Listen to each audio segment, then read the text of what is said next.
It's Monday. Monday. Monday. So you know what that means? Another man chat. With your guys here. I hope we don't mess up this. I ain't think about that part. Well, how was the weekend, buddy? My weekend was pretty cool.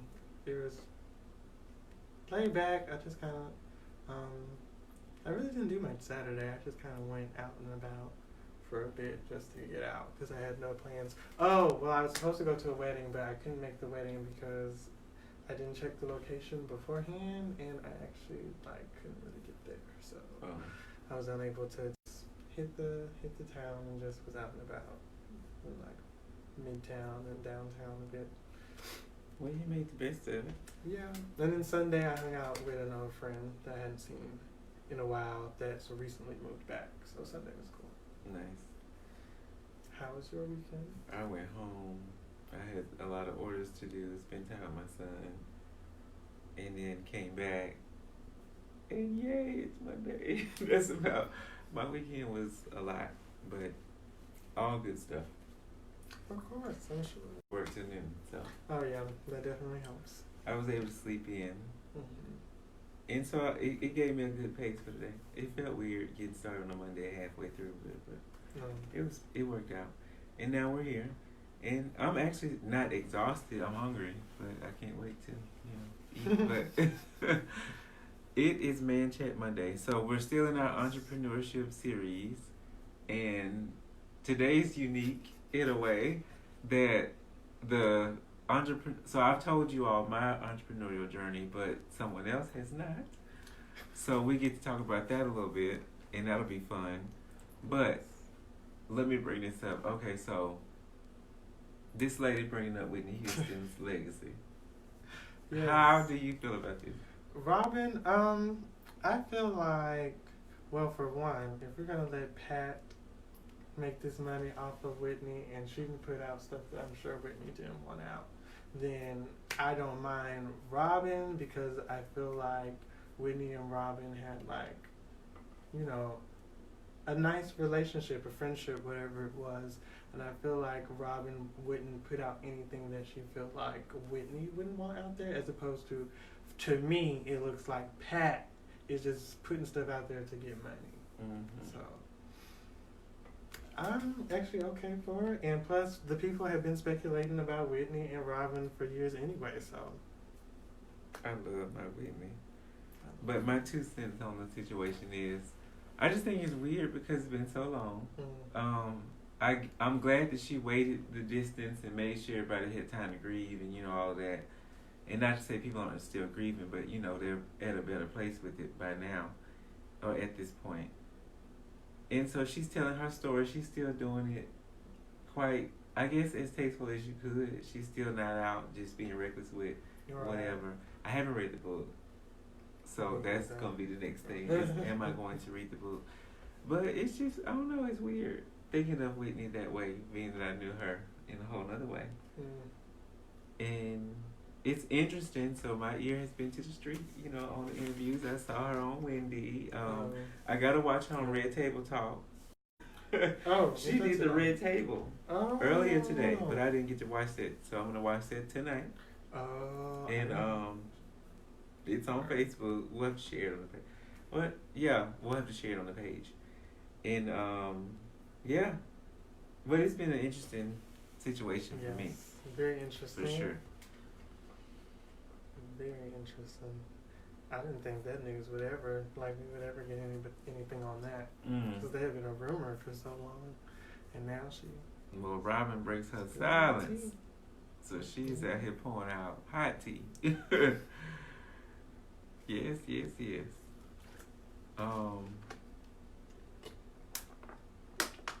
And because... Hello! Yes, viewers, please come in. We are getting started. Come. So, real quick, if anybody knows someone that's newly diagnosed with HIV that could benefit from a support group, Bros is in session tomorrow from 5:30 to 7 p.m. at 8 Atlanta. Wednesday. Wednesday. What I said? You said tomorrow. Oh, yes, correction. Mm-hmm. Wednesday. Please will show tomorrow. See, I did this to you. So Wednesday, 5:30 p.m. 8 Atlanta. If you know somebody that could benefit from that, just send us a inbox or whatever, and we can share the information, which is on the page as well. But yeah, that's going down 5:30 tomorrow. So yes, back to you, Tyrone. So I'm very interested to see and talk about this side of things, being that I'm always so obsessed with people's journeys of at any stage. I just find it so fascinating that people take this journey on as like something they willingly want to do, because it's hard as hell. Well, it's hard as hell. It's challenging. It's really rewarding too. Yes, it brings a lot out of you, but it's like being on a freaking, I don't know. It's like climbing a mountain just to enjoy the view at the top real quick. Mm. Unless you stand there for a real long time, which is what I plan on doing. But I'm like gonna live at the top of the Grand Canyon when I climb that bit. But yeah. So being an entrepreneur, just okay. Go ahead. I guess introduce yourself. Tell the people, what's your business. Let's start there. So what's your business? Right now, my current business is really myself. Mm-hmm. Artistry, like music, singing, rapping. I don't really like to call myself either a singer or a rapper because to me it's more about the lyrics. But ultimately, like right now at this moment, the goal is like to be a music artist and a performing artist. So what genre do you sing, or what type of music? I think my backbone, my foundation goes back to R&B and some hip hop, but I also have a lot of like influences in pop and house and a lot of stuff. Like I moved around and I've heard so much stuff. Like just growing up and bouncing from city to city. But I think the backbone of it is like R&B and I guess with influences of all those other tastes. Cool. So, how long have you been like making music, being an artist? I've been like actively doing it like as a focused craft, I would probably say for the last maybe 3 or 4 years. I've kind of always played around with music and writing songs because originally the love came from like writing because I had poems and whatnot when I was a child, and then as I got older I started writing other things and I started writing songs, and then before I knew it, like I was just playing around being goofy, with friends and stuff, and then people would actually be like, oh, like that's good. Like, you just playing around, but that was good. Mm-hmm. And I never really looked at it as something that was possible for me, so I never thought about it. But then again, like, when I was coming up, you didn't really see people like me, like, being, like, pop stars or, like, even in hip-hop, like... That's true. There's black men, yeah, but not necessarily black men like me. So... I had never like really thought about it until like I started to get a little older and people were starting to say that my jokes sounded good. And then I started to like kind of focus more on like actually doing it as a craft because I did really enjoy writing songs. So I was like, well, why just write them for the hell of it and nobody sings it? So then I started singing, rapping my own stuff. And it just kind of grew from there. So what made you say, okay, I'm going to take this serious now? I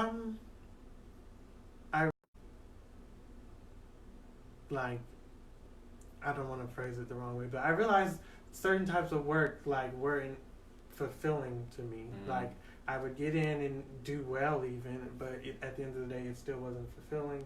I wasn't getting what I needed to get out of that area, and that's been, like, with retail, that's been with, like, I love public health, but it still doesn't fulfill, like, all of me. So, but warehouse work and all these other types of work, restaurant spaces where I actually did kind of well in every at every one of those jobs, whether I liked it or not. But at the end of the day, it wasn't like satisfying to me. It didn't feel right. I didn't feel like I was supposed to stay there. And at my core, I've kind of always been an artist. Since I was a child. Not only did I write, but I drew. I constructed all kinds of stuff. So it just started to make sense that, well, you know, maybe these talents are supposed to go towards something creative. And when it comes to entrepreneurship,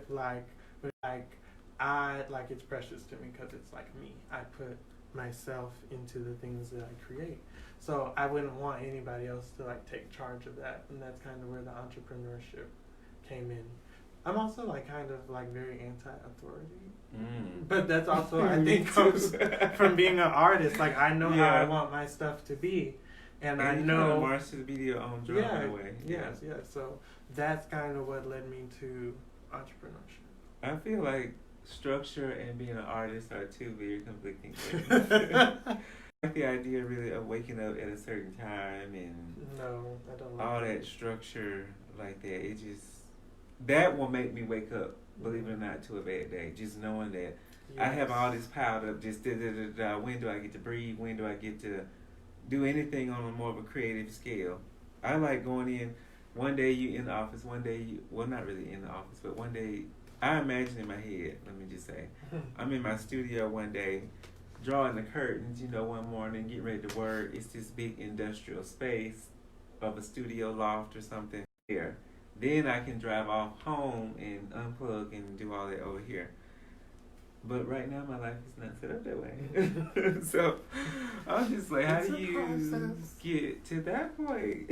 You know, but you have to keep going. Yes, absolutely. So a lot of days I question being an artist. So do you ever have days where you just like, is this artistry thing ever gonna pay off? Yes. And the thing that I'm coming to grips with is like now, because I've kind of slowed up my own journey with it just out of like dealing with those like anxieties.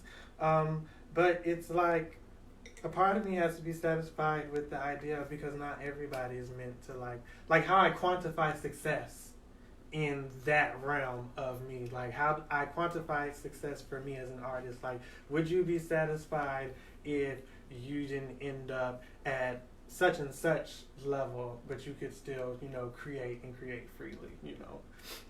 So I've had to come to grips with like that part of it, like what success looks like for that, because that's what's like so weird, I guess, about when your entrepreneurial journey is based around like your creativity or your art. Like you have to really be conscious like with that, because my feelings get into it, but then I also have to like, when it's about business, like I have to think differently, but in a way that still is genuine to what I'm trying to do, if that makes sense.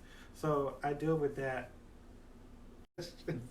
Yeah, we can have places. So, oh goodness, you said so much. Hey Wendy, hey AJ. Yes, hey AJ. Hey Wendy, hey. It's my cousin. Oh, hey cousin. Okay. So, where do you ultimately, I guess, see yourself? Ultimately, like, are you a full-time entrepreneur? What are you doing? I ultimately see myself as a full-time entrepreneur. Is the end of the game. Because it's artistry, it doesn't even stop there. Because some people could argue that that's not entrepreneurship, but if you're running the whole show, then I would consider it entrepreneurship. You're selling yourself, so it is. I'm selling myself. I'm creating the content. I'm navigating the content. Like, so I'm taking the places of several roles other than the artist at this. Also realizing that this is just like a step in an ultimate plan, because ultimately I would like to be able to have a company to where I can give other people the space to create also.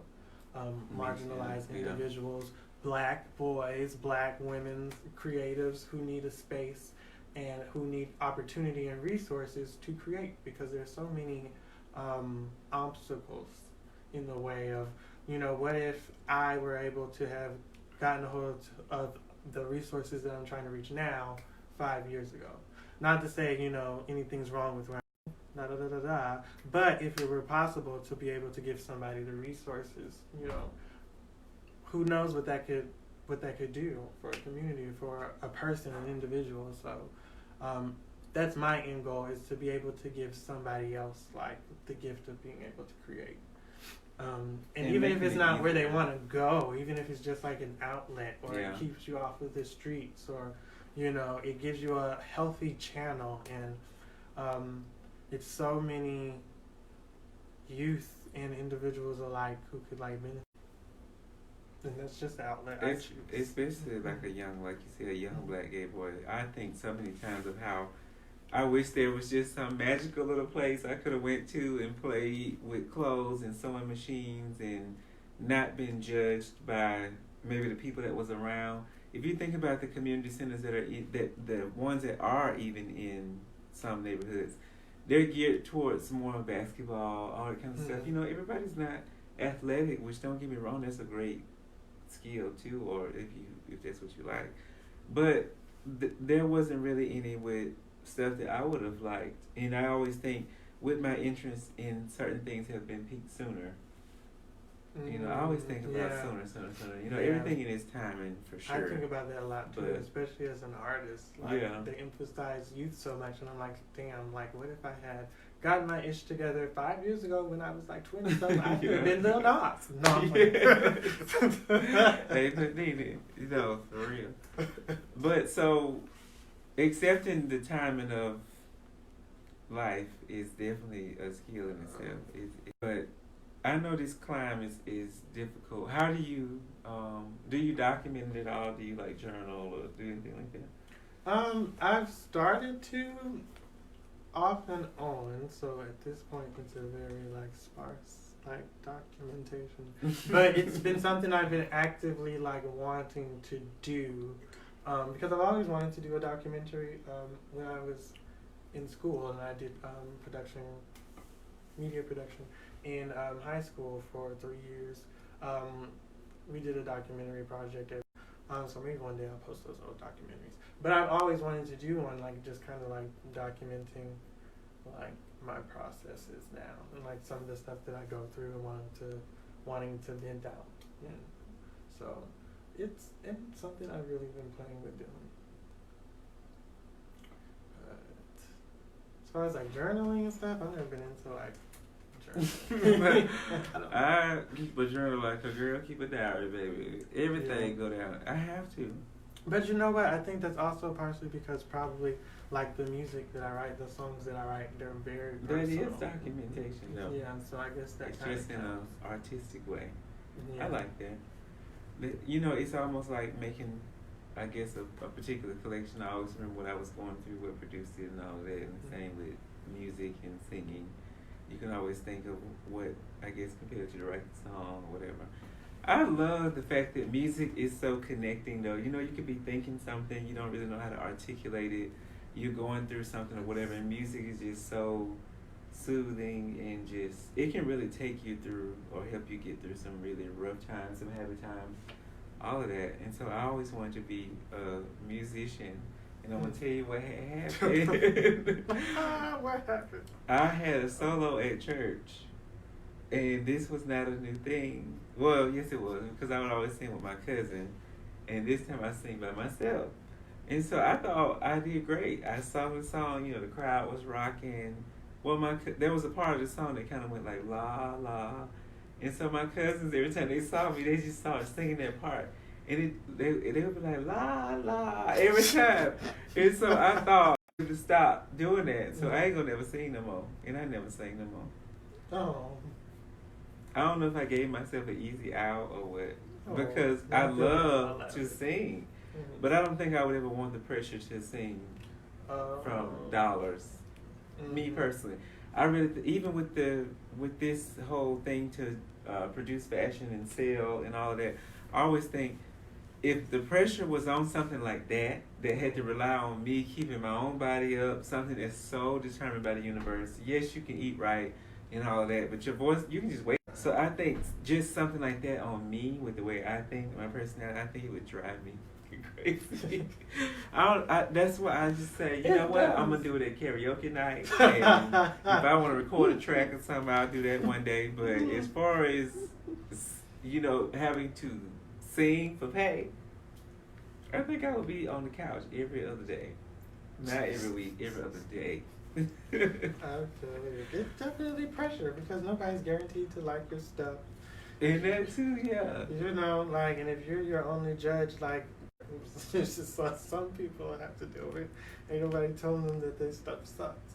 But either way, you know, one way or another, you're going to find out. And That's then true. if you find out that you suck, then it's like, well, it's what do I do now? Maybe it's subjective. But it's like it's a gamble. And for me, like, I definitely, like, had to have, like, a plan.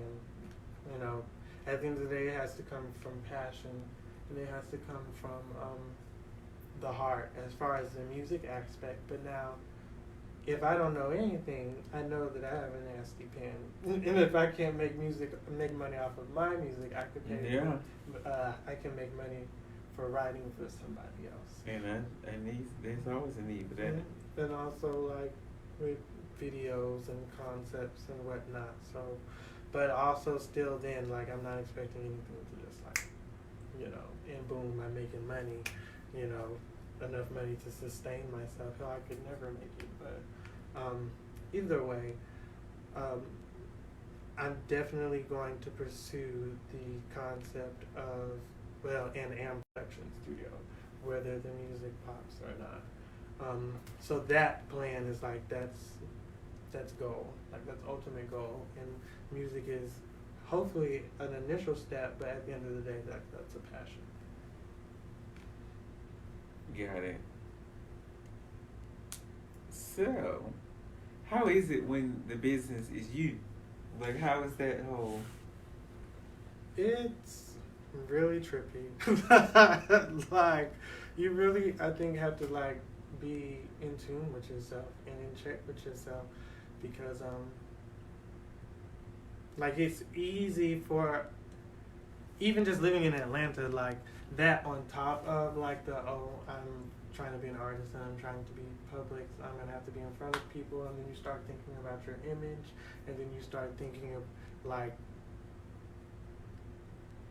really being overcritical is what can happen and has happened to me at times, and just, like, really being, like, it can turn it into, like, a negative thing. Instead of, like, a free space come from, like, an authentic place, it usually comes out as, like, a joke or something, your best song or something you didn't take that serious, but because you allowed yourself to just, like, authentically make the best product, which in this case the song would be the product, authentically make the best product you could make. So if you're, like, being hard on yourself and you're criticizing yourself, like, it's hard to be in that, like, free space. So there's been times where I became too, like, anal about the business and too anal about the image, like, how am I gonna look, how should I do this, how should I do that. Like, that's part of the reason why nothing ain't came out yet. It's like a seat back, because it was like chill, like, the reason why you wanted to do this, like, now what you were trying to run away from, like, you're kind of creating, like, putting all this pressure on yourself to do X, Y, and Z, and it's like, okay, no, if I'm gonna do this, I'm gonna do it and be able to have a peace of mind. Like, I get that if things get to a certain level, then you're gonna have to be, you know, business about it.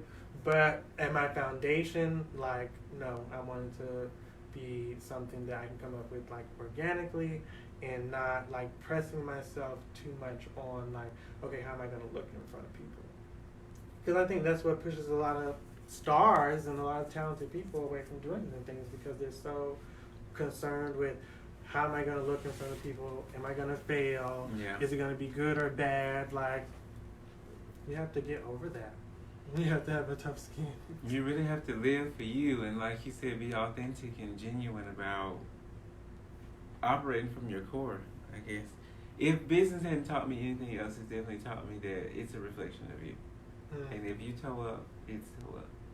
So time management, just showing up places 10 minutes Yes. late, 30 minutes late. That was something I noticed through business about myself. And I'm like, wait a minute, but you operate in your personal life like this. Like if I do it better with work, but if something starts at like noon, I like leave the house at noon. Like I don't know how that translates to my brain, Wow. but that's how it translates, and it's sad because sometimes I even check myself. I'm like, so you think this time is what time you're supposed to leave your house? Like, what's wrong with you? Mm-hmm. But it showed me that I don't plan and schedule well. Because if you knew you had to be somewhere at 12, you check traffic, all that stuff, you have everything kind of planned out, and you know what time you got to get up and still do your process.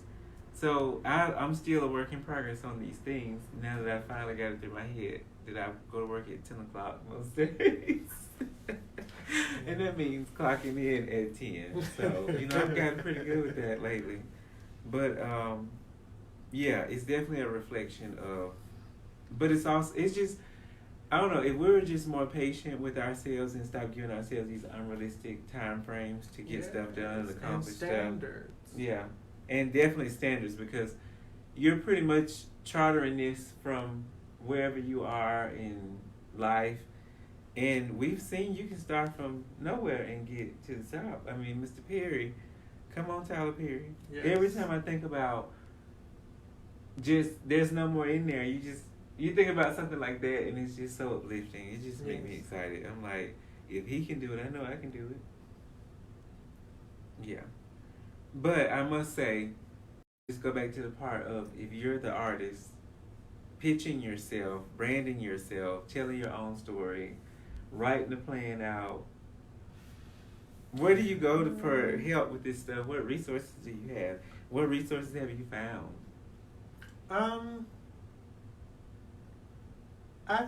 To me, the best resources is always, like in business sense, other product, but in my case, that would be in other people's work and other people's art. Like, I pay attention to the people that I admire and how their brands come off, and I, for lack of a better word, emulate or see how what they do works for me, So to me, like, the best resource is really looking at somebody else that's doing what you're trying to do, whose brand that you respect and that you admire. And people like to say that's copying, but that's immature. That's how business works. Most foundations, at some point, there's something similar that's being shared. That's period. Otherwise, you wouldn't have a market. But on another note, so yeah, like I pay attention to the other brands and the other artists and the other songs, that I admire and I respect, and I look at that. But then also I'm I made it a habit to be resourceful. Like if I have a question, if I don't understand something, I try to look into it like right then. I'm not really very passive about things, so because I'm very intentional about what I'm trying to do. So if something comes up and it inspires me, or I see that's something that I can maybe use, then it's just in me to make a note or to Google it if I have to Google something, YouTube it if I have to use YouTube something. And then also people, just like other people, if I see somebody or know somebody who's doing something that I do or that would be incorporated in what I do, I'm not too shy to be like, hey, I see what you're trying to do. I really respect that. I'm trying to do something like that, or I'm trying to do something like this, and I think, da-da-da-da. I don't mind doing that at all. I have done that plenty of times, and I have gained so much from receiving that. Yeah. Sometimes people have their own things, and, they can't necessarily give what you need or whatever, but it doesn't hurt to ask, because even then, that's somebody that's a connection, even if you can use them right then. So people, getting out there is so important. And a lot of people are shy about it. I was very shy about it, but it was so easy once I started just going to Facebook events and seeing stuff that I would actually be interested in. A lot of art-based stuff, a lot of advocate stuff, and just going to that and organically meeting people, and off of those share interest in, here's a connection, here's a resource that I have for this, boom. it, like there's a, yeah, so I guess those are like the resources that I've really been using at this point. That and just like information. Like, I just wrote a song, and I need to copyright it. Okay, how do I copyright a song? Oh, what is a, I forget those organizations, but the organizations that publish your works, the organizations that protect your publishing, like, what are those? Like, using the internet and figuring all that out as I get to a different step. Like, you know, what are my rights when somebody wants to buy what I produce? So, like, using the internet to learn about contracts and what contract lingo means. Like, the internet has been a major resource between that and like Facebook. So. Are you on YouTube and stuff? I'm not. I have a couple songs on SoundCloud.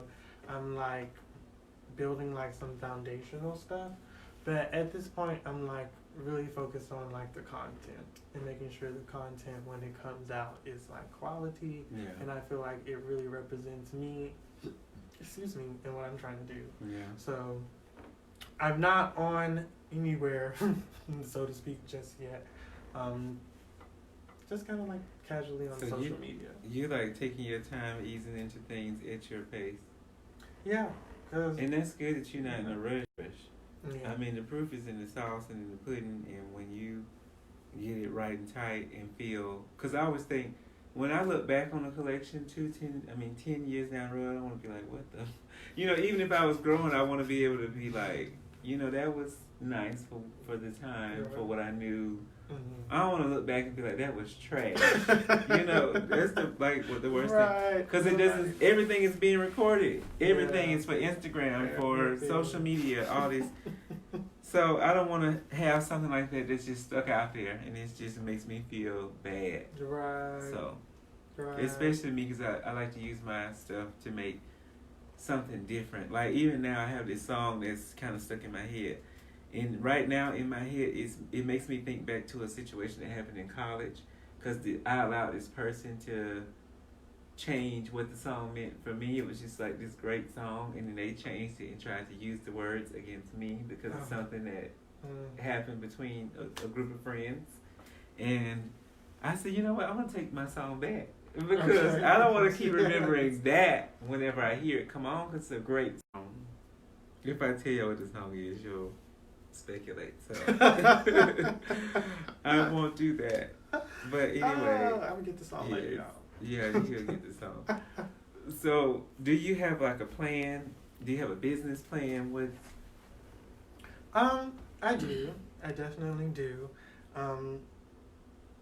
In a sense, but I have to also leave some room just in case, like I mentioned, like singing can be like, because that's just one of my business goals, and that can be such a gamble. You can make a lot of money, you can make decent money, you can make no money. So there's like, not to say that I'm planning for my demise, but I'm planning for, I feel like it'll be a success if it's still fulfilling creatively, but I'm planning for if it's not financially. You know, because at the end of the day, I still want to create that space for other people to be able to create and perform. So basically a production studio. I still want to create that space, and that's still underway. That's already underway.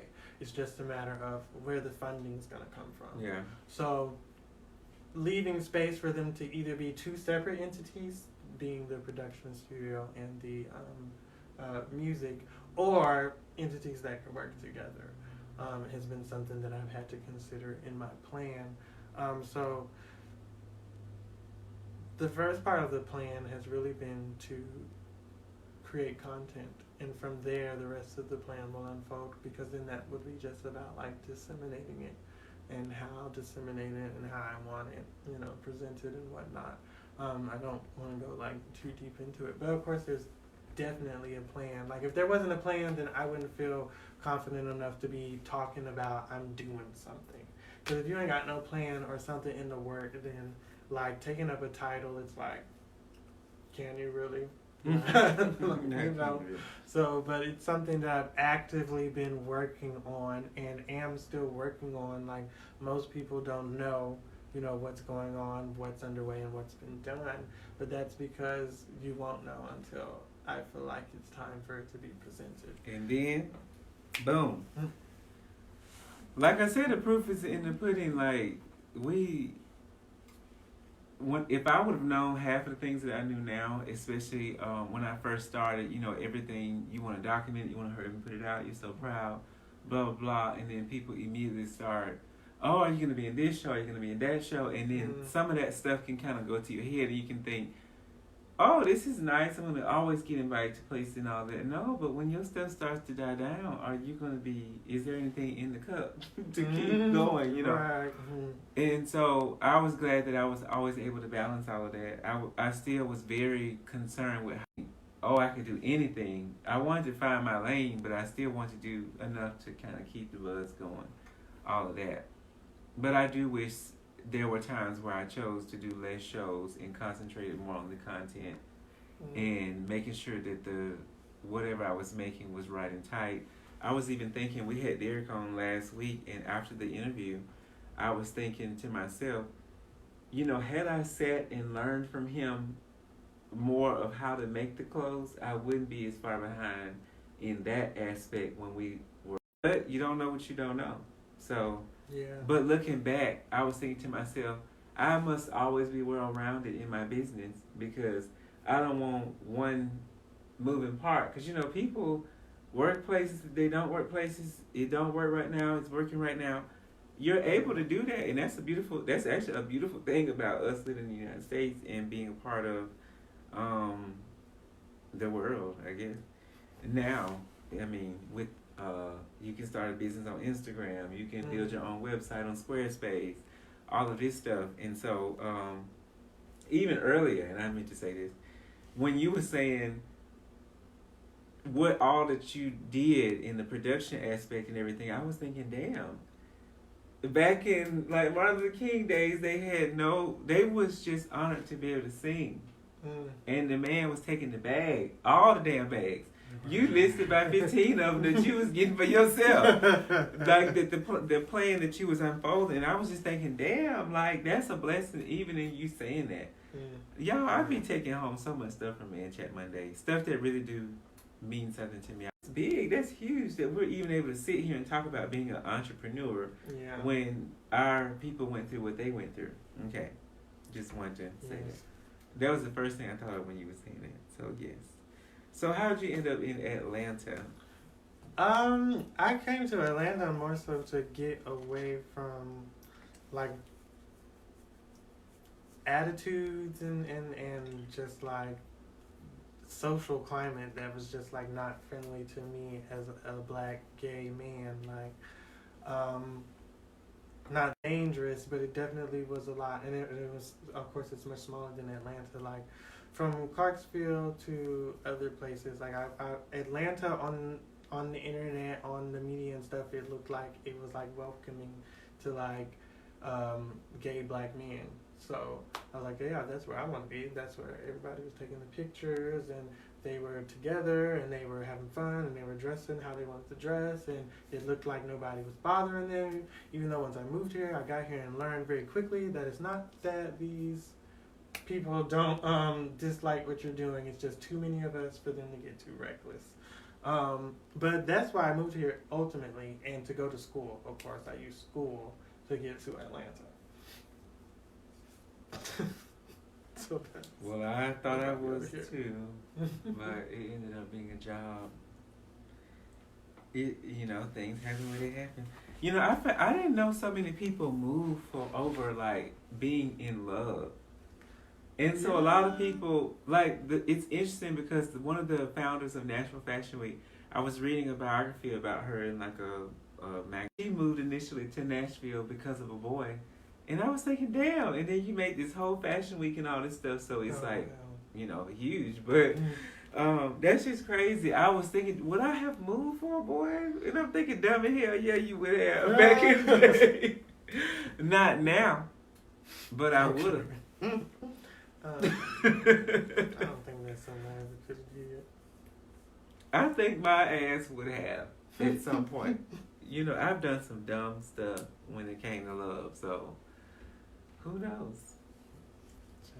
No, because I keep forgetting I have a kid, so that was always my people knew I wasn't. Oh, he ain't that crazy. He ain't gonna move across town and not be around his child. So, and then he would have been small at the time. So, yeah. But I actually lived in Nashville for about 6 months. Really? Did you like it? I did.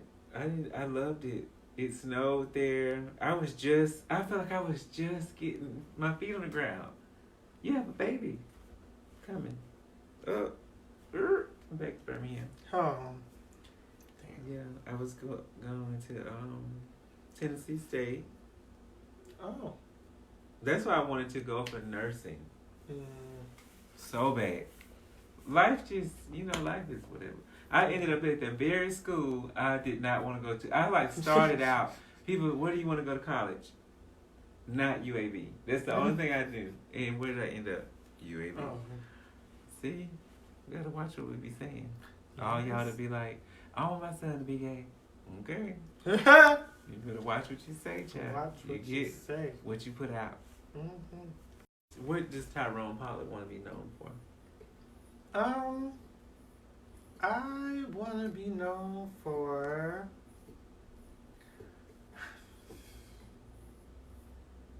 I don't know. I've never really thought about that. I guess. I mean, it's always just been... I've always more so thought about just like what did I want to do? What was the life I wanted to carve out? I never really thought about like how I would want anybody else to remember me, or like even if what I do lingers around, which I don't know how I would I guess if it's a studio, that aspect, but other than that, like if anything, I would want the stuff that I left behind, the artwork, the whatever I produce, I would want it to be known as like authentic, like good quality, even if it's not like mega blockbuster. Like I want it to be respected as something that was quality and that meant something, I guess. That's fair. I'm still writing down the so if you gotta narrow it down, then let me know. But I don't have to because we live in America. So does artistry run in your family? Yes, actually. My brother, I have 3 siblings. I have an older sister and 2 younger brothers. My older sister draws, she used to draw, and she was very good at drawing. My brother behind me, he used to draw also, and he's also very into music. We're all very into music. My brother, my youngest, was a dancer and loved to dance. He doesn't so much anymore. And then my parents, my mom, she drew also. She drew, she danced. My father, I know he danced. As far as anything else creatively, I don't know, but I wouldn't doubt it. I come from like very crafty people, which I think being crafty is like art in itself, because you got to be creative. Like they like to build stuff and create stuff. Like my mom now her thing now is she likes to make wreaths, like Christmas wreaths and stuff, and candy leaves and whatnot. So at one point she was interested in like interior design, but now she just really prefers to do that. It's like something regular around the house. And my grandmother is on my mom's side, she's very creative. Like she writes songs. She used to put together her own clothes.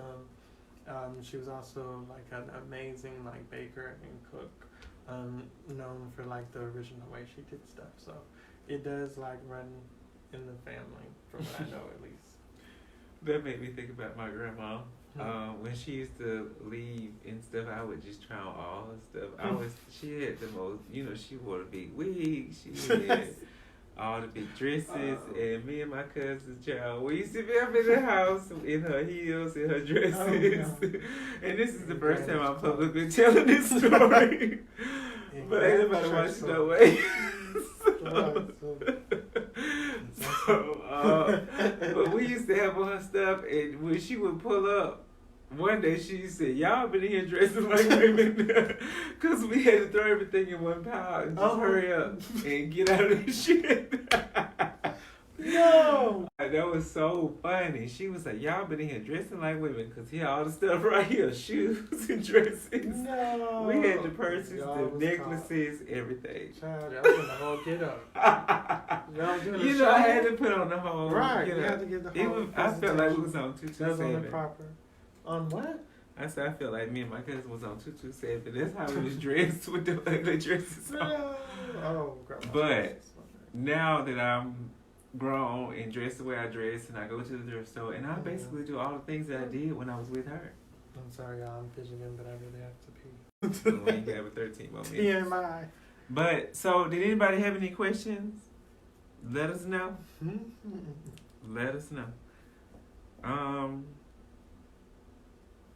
Balancing working and being an entrepreneur. For me, balancing is like very important because what I do is like art based. So I need to be like centered enough to create and work on my material. Like I've been working on one project now for a few years, and it's just balancing. Yes. I had to take a step back from it for a second because I was becoming so like date driven and like so goal driven that like I was kind of like not on point with what I was trying to do. Like it was throwing me off. It was throwing me off of like my game and like really making the best project that I can make. So because I wasn't like balanced with like work life and personal life and then like being creative, like it showed. Like it came to a point to where it was all like crashing together, like, and it was throwing me off. Like I wasn't doing as well as I should have been in work. I wasn't doing as well as I should have been like creatively. I wasn't just like I was off because that balance wasn't there. So and that's what will happen when the balance is not there. Okay, so we have about 10 minutes, so we can talk about dating in Atlanta. So being an entrepreneur, how do you find time to date? Working, figuring out Tyrone, his artistry, all of that. Or does dating help? Because if you write music, it might be. It's kind of weird. What I do, I guess, is or what I'm trying to do, is so ambitious. No, if you're doing it, it's doing. True. But what I do is like so ambitious that I stopped talking to men because they didn't support me how I felt like I needed to be supported in that field. And that's cut like people out of my circle because you didn't believe in me or because you second guessed what I was trying to do when I was completely serious. Like I had to stop talking to you. I did not realize how important it was to stay motivated in something by a partner. Not saying that they got to be like, oh, baby, get up and go be an entrepreneur. Mm-hmm. No, just like when I'm expressing something that's important to me or all of that, just how that person reacts or deals with that. I realized that maybe the type of person I am, it does need to be more affirmative out loud. Just like, oh, just kind of like, if I'm talking to you, just what do you think? If it's up, tell me. Right. I mean, I don't want you to just be like, oh, baby, it's awesome. It's not.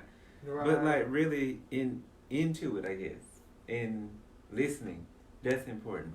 But, and then also you do need somebody as an artist, and you tell me what you think about this, that kind of has their energy high at some point. You can't really, I find it hard to be creative with somebody, I don't know, if they're not, how do you say this?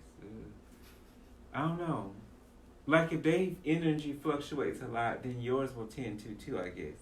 And so you're like kind of always kind of not consistent. Yeah, then you're always kind of just off balance. Because like, the relationship is. I feel like that confidence, like, it's bad enough, like, if you already shaky with it and you ain't got no foundation. Somebody else, and that's who you looking to, and, you know, is looking to not necessarily affirm you, but affirm you, so to speak, like, that's going to throw you off. Like, so you need somebody who's, to me, like, if you don't really believe in what I'm trying to do almost as much, if not more than what I believe it in, then I can't be with you because what I'm trying to do is literally going to be like my life. Yeah. You know, so if and you don't... huge part of your life, too, to be with me. Shit. Right. So it's like if you're not for it, then I can't be for you in that way. Exactly. This can be just like a thing you brush off. And then I feel like people have to understand too when you're dating somebody who is figuring it out that is weird at times, and you're just figuring it out. And so, I imagine it's very hard to date an artist of any sort, fashion designer, singer, whether they're in the early stages or maybe more in the game. You have more of a balance, I guess, of like what your schedule may be or whatever. But or you can kind of foresee a lot of things. But starting out, I don't know, because even now I'm like, Monday I want a date. Tuesday, hell no. Wednesday, I'm done. Like, if I'm gonna date another artist, it's probably gonna have to be somebody who's secretly really like a businessman, but art is how they do business. Because dating somebody who's like mentally an artist, like we was both damn depressed. Right. See, like, exactly my point from earlier. I was like, what the, like over it, because I'm thinking. Like, we would affirm each other both creatively, but when we were in that space, like, if they weren't capable of giving it to ourselves, it probably wasn't likely we was going to give it to the other in that way. So that didn't really work, like, more on the business side of it. That can appreciate, like, the craft. All I hear is sweet in my head, rich 8-figure. That's not I mean... I'm not going to turn that down. Right. Definitely not. No, so, well, how have you felt about this series? Have you learned anything being in your journey or learning from hearing other people? I've definitely learned that, you have to, like, have some kind of plan. Like, you have to have some room for, like, stuff to happen organically, but you need to have, like, some overall, like, plan. I'm sorry, y'all, I'm fidgeting. I really got to pee. But you have to have a plan, and it has to be also just like that dedication. Like, this isn't something that you do like passively. Like, you have to like really want to do it because it's a hustle, and you can't like half-ass hustle. So, if anything, like that's what I've gathered. Like, you have to have a plan, and this needs to be like you need to be all in with it. Also, and have like patience. So those I think have been the main things, other than a messed up bladder. But yes, I have gotten a lot from this series. Good. Well, I mean, we don't have to beat a dead horse. I feel like I've enjoyed getting to know your journey and everything, and learning more about your artistry. So, tell us how to find you and when to look for some Tyrone Pollard in our ears. This is gonna sound rude, but I'm gonna tell you where you can find the music. I don't want to tell you where to find me, because that's very subject to change. Because where I am right now, that's just like me as a regular person on social media. Yeah. But I don't currently like use social media for business. But as far as like when the people can actually finally start to get a taste of like what I'm doing artistically and with like video, because at the end of the day, if I didn't make that clear, like the production studio would go into producing like video as well as probably music and creating like original like musical and narrative content. So at this moment, probably early spring of 2020, like I apologize, like I'm like not able to give a lot of details on stuff, but it's under works and it's definitely coming, and it's been under works for a while. So definitely top half of 2020, I would say first quarter for sure. Nice. For sure. Well, we look forward to it, and thank you for sharing. So left, and then it's like Thanksgiving. It is. I can't believe Thanksgiving is already about to come. It is already here, child. I do believe it with the cold. Christmas about to be here. This year is about to be over in like 5 or 6 weeks. That's insane to me. Yes. Oh my God. But get your house in order, Get children. your house in order and get your registration. Get that in order. Like, if you're not registered to vote, get registered, because the year is almost over. It's about to be 2020, and we need to get Cheeto Puff out of office. If you don't get impeached first. Well, hopefully that first, and then we won't hold our breath because stranger things happen, but like him getting into office. Right. But, yes. That the people voted for, children. Right. Oh, shame on you. But thank y'all, and thanks again, Tyrone, and y'all tune in again next Monday, same time, 7:30. And remember, Bros is Wednesday. Yes, Bros is Wednesday. See ya.